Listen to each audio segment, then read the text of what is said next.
And Mike, it doesn't matter where Spencer Massey drives, be it for Don Perdome 2 years ago or Don Schumacher now. His crews and teams love him. They say he's great on the lights. He's an excellent driver. And for a crew chief like Phil Schuler, he says he actually takes pressure off of his team. They don't have to deliver a perfect car. Spencer Massey can make magic happen, and he's coming up in just a minute. Yeah, he is one of the good guys. Tony Schumacher and Del Worsham are up. But let's go to Gary Gerald.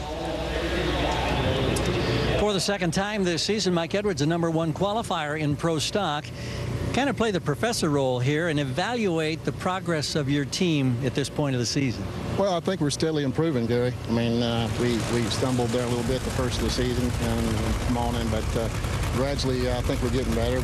We're sure working hard at it, that's for sure. Just you know, it's a tough thing. It's a tough hill to climb, but we're doing all we can do. We're working hard, and then guys back at the shop, Paul and Dan, are doing a phenomenal job, and just you know, all the people that support this team, I'm so thankful for them, and most of all, I give all the glory to God. But one other thing I'd like to say is special thanks for all the Coca-Cola people, man. The show they put on the other night, Thursday night, the awards, or the dinner we had there with them, they're phenomenal. They just do a great job for us, and I'm so proud to be associated with Coca-Cola and have them for our event sponsor, because they have really made drag racing what it needs to be, and I think it's going to get even better, Gary. Really do.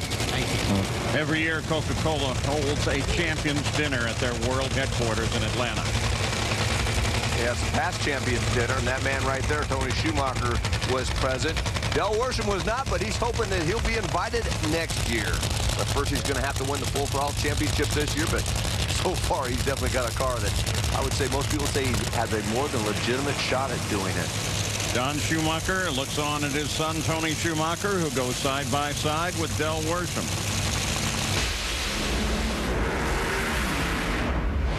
And neither car does it. Wow. Well, they were in solid, so maybe you tune it up as best you can and hope that you can make a move. It didn't happen there, though.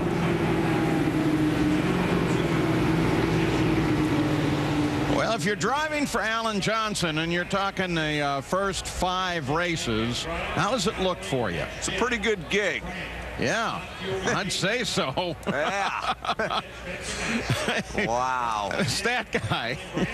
I love this information, but it actually all started with the late Blaine Johnson back when they debuted in Top Fuel in '94. They DNQ'd at the first 3 races. Their first start was here in Atlanta. They lost to Connie Coletta. The 5th race, they actually raced the Snake, lost there. Their first round win ever, Alan and Blaine, was over Kenny Bernstein to Columbus. I asked Alan about that, and he smiled. He said Kenny was not happy about that. Well, one guy too, Larry Dixon, still looking for his win this year as they get Tony Schumacher and Del Worsham off of the track.